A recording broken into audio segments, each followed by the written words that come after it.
आज का हमारा वीडियो का टॉपिक है खून, रक्त, लहू, ब्लड। अब इन सारी चीज़ों को अलग अलग मत समझना, ये सब एक ही चीज़ है। दोस्तों, खून दिखने में तो लाल कलर का लिक्विड होता है, लेकिन क्या आपको पता है इसमें कितनी सारी चीज़ें होती हैं? चलो एक चाय का एग्जाम्पल लेते हैं। तो क्या चाय सिर्फ दूध और पानी के लिक्विड से बनी हुई होती है? तो आपका जवाब क्या होगा? नहीं, उसमें भी बहुत सारी चीज़ें होती हैं, जैसे चाय पत्ती, चीनी और लोगों की पसंद का मसाला जैसे अदरक, काली मिर्च, इलायची और लौंग। ये सब डलने के बाद बनती है चाय। सेम ऐसे ही ब्लड के अंदर भी बहुत सारी चीज़ें होती हैं। जैसा कि हम सब जानते हैं कि ब्लड पूरे शरीर में घूमता रहता है, ये एक जगह रुकता नहीं है। और जब तक इंसान जिंदा है तब तक ये उसके शरीर में घूमता रहता है। रात के वक्त भी जब इंसान सोता रहता है तब भी ये रुकता नहीं है। ये सिर्फ एक ही कंडीशन में रुकता है, जब इंसान मर जाता है। इसलिए खून को जीवित ऊतक और इंग्लिश में लिविंग टिश्यू कहा जाता है। ब्लड को कनेक्टिव टिश्यू भी कहते हैं, मतलब ये बॉडी को जोड़ने का काम करता है और ये हर बॉडी में पाया जाता है। एक ह्यूमन बॉडी में 5 to 6 लीटर ब्लड पाया जाता है, मतलब ये कि मनुष्य में 5 से 6 लीटर खून पाया जाता है। क्या आपको पता है मानव शरीर में ब्लड की मात्रा शरीर के भार का लगभग 7% होता है। मतलब ये कि हमारे शरीर के वजन का 7% ब्लड हमारे शरीर में होता है, जिसका pH 7.4 होता है। आदमियों में 5.5 लीटर और महिलाओं में 5 लीटर ब्लड होता है। मतलब ये कि औरतों में आदमियों की तुलना में ½ लीटर ब्लड कम होता है, यानी आदमियों का ब्लड महिलाओं से ½ लीटर ज़्यादा होता है। अब आप सोचोगे कि ऐसा क्यों? तो ऐसा इसलिए क्योंकि औरतों में हीमोग्लोबिन कम होता है। अब मैं आपको बताती हूँ कि खून किन चीज़ों से मिलकर बना होता है। तो खून 2 चीज़ों से मिलकर बना होता है। पहला है प्लाज्मा और दूसरा है रक्त कणिकाएँ। तो ये रक्त कणिकाएँ कौन कौन सी होती है? RBC, WBC और प्लेटलेट्स। मतलब लाल रक्त कणिकाएँ, श्वेत रक्त कणिकाएँ और प्लेटलेट्स। तो प्लाज्मा जो हमारी बॉडी में होता है वो 55% होता है और 45% रक्त कणिकाएँ।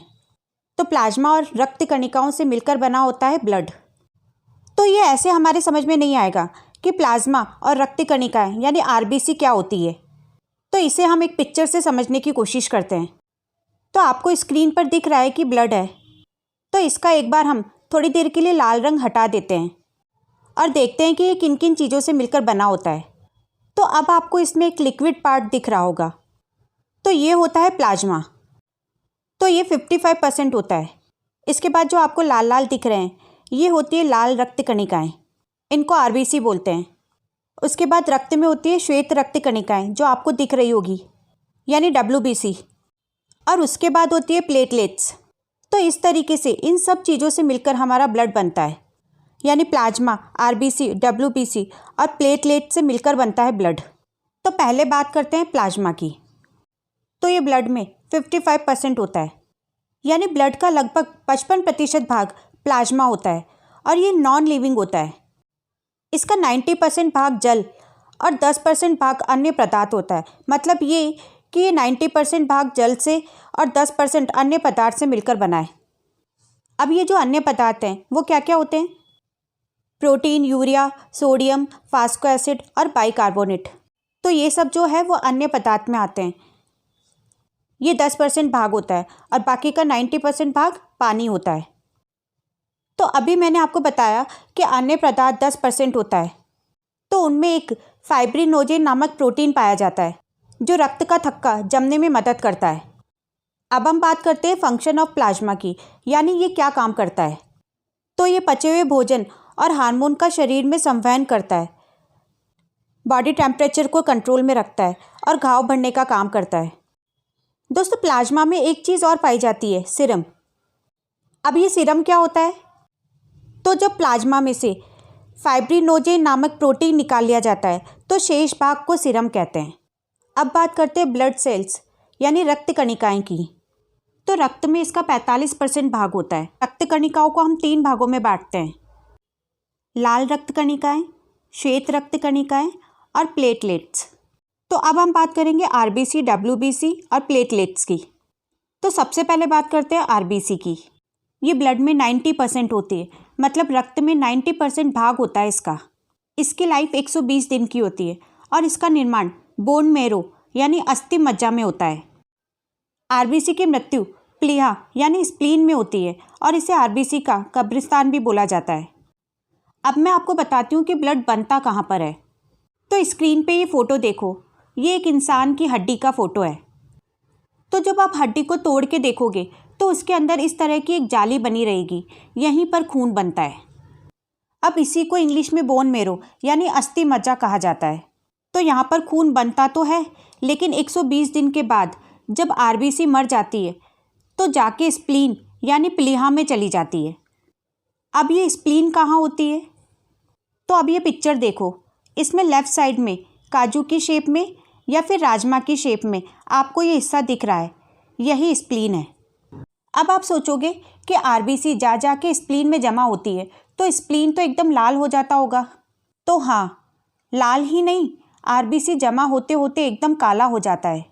इसीलिए स्प्लीन को आरबीसी का कब्रिस्तान कहा जाता है, क्योंकि मरने के बाद सारी आरबीसी यहीं जाके स्टोर होती है। अब एक और डायग्राम देखते हैं। इस डायग्राम में आपको क्या दिख रहा है? ये इंसान की बॉडी में बहता हुआ खून है और इस खून में आपको आरबीसी, डब्ल्यूबीसी और प्लेटलेट्स दिख रहे होंगे। इसमें प्लाज्मा भी है और इन सब के अपने अपने काम हैं। अब इस डायग्राम में आपको क्या ज़्यादा दिख रहा है, लाल रक्त कणिकाएँ या फिर सफ़ेद रक्त कणिकाएँ? तो एक बच्चा भी बता देगा कि लाल रक्त कणिकाएँ ज़्यादा हैं। और ये कणिकाएँ कहाँ बनती है? हड्डी में जो जाली होती है बोन मैरो अस्थि मज्जा, वहाँ पर बनती है। खून में आरबीसी सबसे ज़्यादा पाया जाता है। आरबीसी की संख्या 50 लाख होती है, यानी सबसे ज़्यादा। उसके बाद प्लेटलेट्स 9 लाख और सबसे कम डब्ल्यूबीसी होती है, यानी सफ़ेद रक्त कणिकाएँ सिर्फ 10,000। तो कितना डिफरेंस हो गया ना आरबीसी के मुकाबले डब्ल्यूबीसी में। और इन तीनों में से खून के अंदर जो जितना ज़्यादा होता है उसकी उतनी ही लंबी लाइफ होती है। आरबीसी की 120 दिन, यानी 120 दिन बाद पुरानी आरबीसी तो मर जाती है और कहाँ जाके स्टोर होती है? स्प्लीन में। अब आप सोचोगे ज़रूर कि अगर कणिकाएँ मर जाती है तो इसकी संख्या धीरे धीरे कम होनी चाहिए, लेकिन जब पुरानी सेल्स मरती है तो नई सेल्स बनती भी तो है। आपने सुना होगा कि नया खून बनता है। अब हम बात करते हैं वाइट ब्लड सेल यानी श्वेत रक्त कणिकाओं की। इसे ल्यूकोकाइट्स भी कहा जाता है। तो अभी मैंने आपको बताया था कि डब्ल्यूबीसी की संख्या सबसे कम मात्र 10,000 होती है, लेकिन आकार में ये बहुत बड़ा होता है। इसमें केंद्रक पाया जाता है। अब ये केंद्रक क्या होता है? तो ये कोशिकाओं में एक झिल्ली द्वारा एक बंद भाग होता है जो न्यूक्लिक अम्ल और क्षारीय प्रोटीन के मिश्रण से बना है। इसका निर्माण बोन मैरो और कभी कभी लीवर और स्प्लीन में भी होता है। इसकी मृत्यु कहाँ होती है? इसकी मृत्यु ब्लड में ही होती है और इसकी लाइफ 2 से 4 दिन की होती है। और ये क्या काम करता है?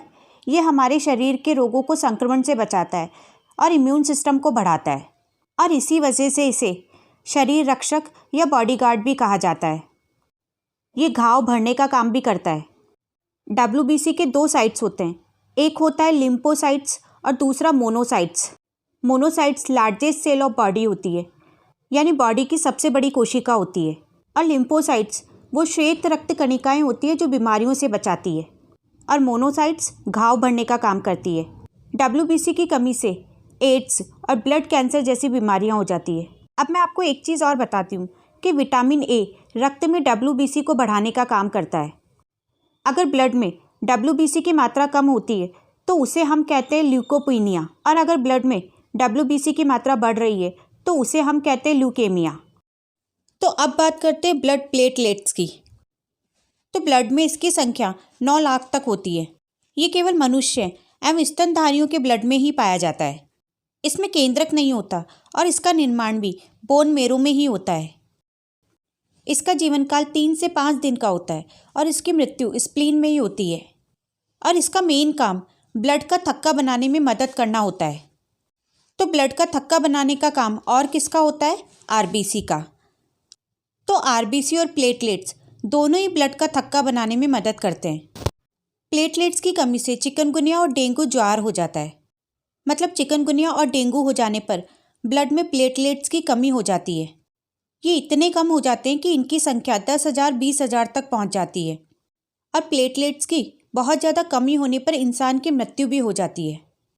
एक इम्पॉर्टेंट पॉइंट और बताती हूँ कि मानव शरीर में जो खून होता है वो हेपेरिन की उपस्थिति के कारण नहीं जमता। अगर ये हेपेरिन नहीं होगा तो हमारे शरीर में जो खून होगा वो जम जाएगा। ये हेपेरिन ही होता है जो जमने नहीं देता। तो ये होता है ब्लड। तो आज की इस वीडियो में हमने ब्लड के बारे में बात करी।